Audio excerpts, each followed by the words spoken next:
એશિયાના સૌથી મોટા મસાલા માર્કેટમાં ઊંઝા એપીએમસીની ચૂંટણીનો મુદ્દો ગરમાયો હતો. ભાજપે મેન્ડેટ આપ્યા છતાં ચૂંટણીમાં ડખો ઊભો થયો હતો. ખેડૂત વિભાગના બંને જૂથના 10 ઉમેદવારોને મેન્ડેટ અપાયો હતો, જેમાં સ્થાનિક ધારાસભ્ય, પૂર્વ મંત્રીના પૌત્ર અને પૂર્વ ચેરમેનનું જૂથ મેદાને હતું. ત્રણેય રાજકીય આગેવાનો ભાજપના નેતા વચ્ચે વર્ચસ્વની લડાઈનું પરિણામ આવી ગયું છે. ઊંઝા એપીએમસીના દિનેશ પટેલના જૂથનો દબદબો કાયમ રહ્યો છે. પૂર્વ ચેરમેન દિનેશ પટેલના સમર્થકોની જીત થઈ છે.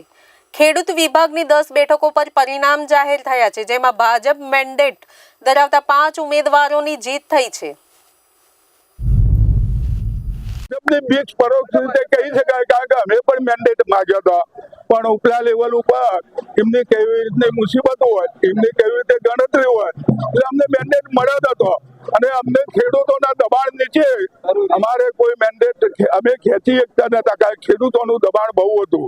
કારણ કે અમારી સેવાઓના લીધે ખેડૂતોને ભવિષ્યની અંદર સારી સેવાઓ મળે, સારી રીતે એમનો વિકાસ થાય, એ ધ્યેય તરફ ભાજપ પક્ષના નેમ તરફ આપણા લોકલાડીલા નરેન્દ્રભાઈ મોદી આપણા જ એરિયાના, આપણા જ અહીંના વતની હોવાથી એમની કીર્તિ કેવી રીતે વધે એ અમે લક્ષ્ય લઈ અને આગળ વધીશું.